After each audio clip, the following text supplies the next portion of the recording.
Hello everyone, welcome to techture math. आज के session में हम क्यूशल से रिलेटेड एक और टॉपिक कवर करेंगे, जिसमें हम देखेंगे कि कैसे हम टाइम को सेट कर सकते हैं टच कमांड की हेल्प से। पर अब हम जो सिनेरियो देख रहे हैं उसमें हम एक वेरिएबल के थ्रू ये डेटा परफॉर्म करेंगे, ये पूरा प्रोसेस परफॉर्म करेंगे। ठीक है। अब तक क्या हो रहा था, हम टाइम स्टैम्प के थ्रू हमने चेंजेस करके देखे टाइम स्टैम्प के अंदर, जिसमें हमने कुछ फाइल्स के लिए अपडेट किया था टाइम, राइट। बट सपोज करो कि अब आपके पास रिक्वायरमेंट ऐसी है कि आप अपने बैश या आप जो आपकी क्यूशल कमांड प्रॉम्प्ट है वहाँ पे आप किसी तरह से कोई वेरिएबल आपने यूज़ किया हुआ है, और उस वेरिएबल में जो वैल्यू स्टोर है उसके बेसिस पे आपको कोई फाइल का टाइम स्टैम्प सेट करना है। तो उसके प्रोसेस में क्या डिफरेंस रहेगा वो देखने वाले हैं। प्लस ऐसे सिनेरियोज भी समझ लेंगे कि कौन से ऐसे कंडीशंस प्रोजेक्ट में आ सकती है जहाँ पे हमें इस तरह से इसको यूज़ करना होगा। ठीक है। तो सेशन वैसे ही डिवाइड करेंगे। सबसे पहले रिक्वायरमेंट समझेंगे, क्योंकि कमांड यूज़ करना इतना डिफिकल्ट नहीं है, आप लोग कमांड कहीं से भी सीख सकते हो।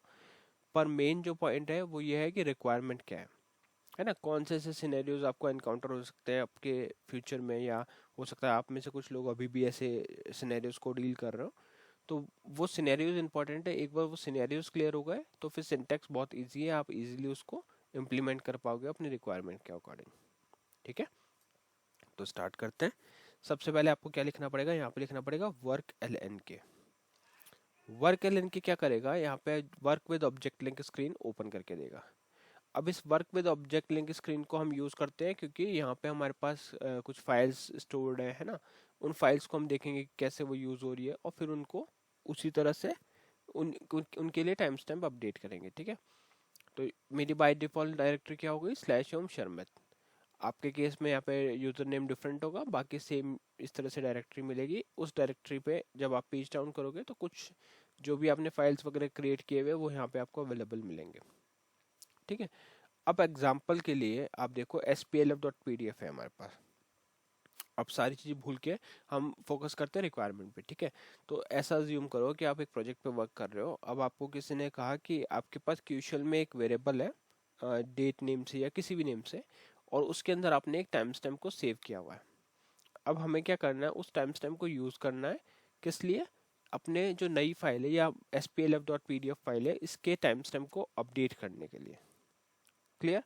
तो क्या क्या रिक्वायरमेंट है, पहला तो ये है कि इसके लिए हमारे पास एक वेरिएबल में ऑलरेडी डेटा स्टोर्ड है ना। हमने कस्टमाइज वाला देखा था कि कैसे हम कस्टमाइज टाइम स्टैम्प यूज़ कर सकते हैं।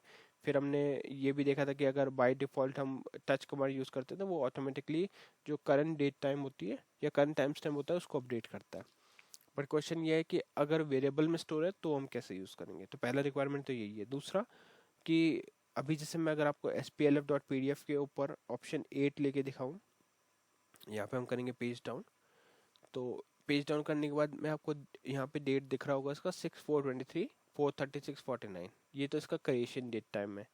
उसी तरह से लास्ट एक्सेस डेट टाइम है, और डेटा चेंज डेट टाइम है, और एट्रीब्यूट चेंज डेट टाइम है ना। तो मेनली हम जो यहाँ पे से फोकस कर रहे हैं वो है लास्ट एक्सेस डेट टाइम और डेटा चेंज डेट टाइम जो है 6/4/23। अब हमें इस जगह पे चेंज करना है पर वेरिएबल के थ्रू। तो वो कैसे होगा उसको अब समझते हैं। तो उसके लिए आपको क्यूशल कमांड ओपन करना पड़ेगा। तो QSH लिख के एंटर करोगे।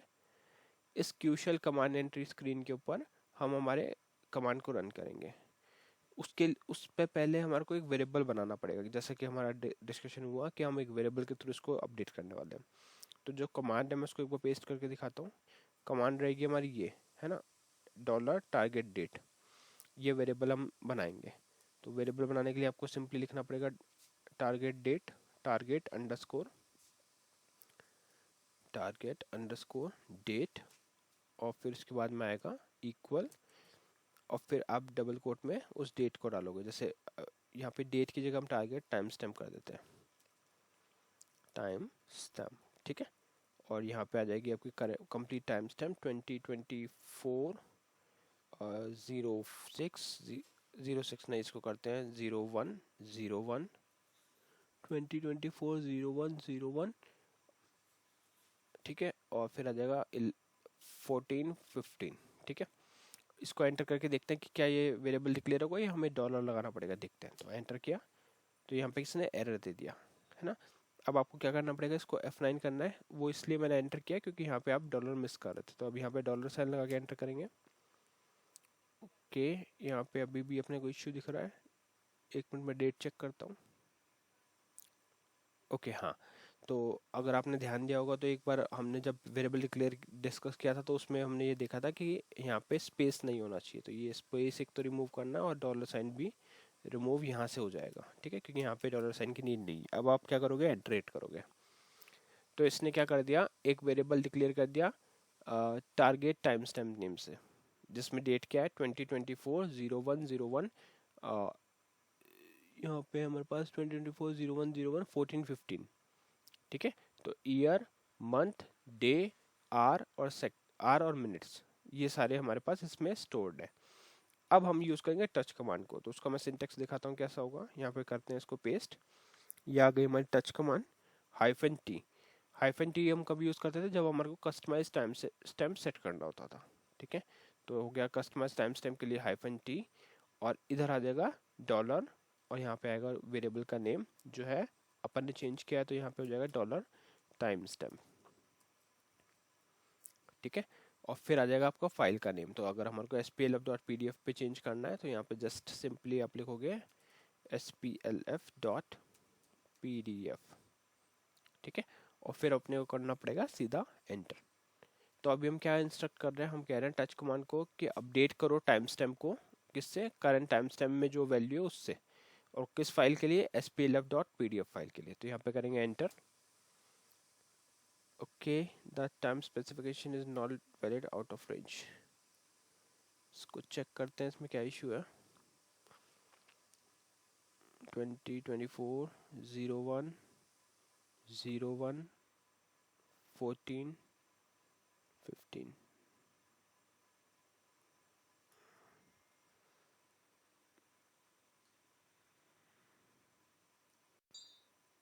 यहाँ पे है 0101।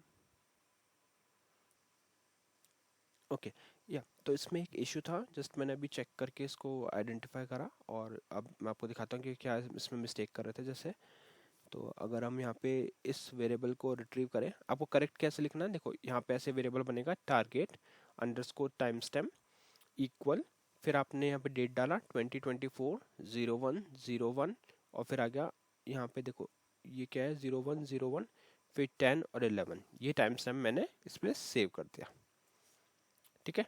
तो ये टाइम स्टैम्प सेव करने के जस्ट बाद में आपको क्या करना है, उस कमांड को रन करना है। अब कमांड कैसे रन होगी, कमांड का सिंटेक्स सेम है, आपको लिखना पड़ेगा टच स्पेस -t,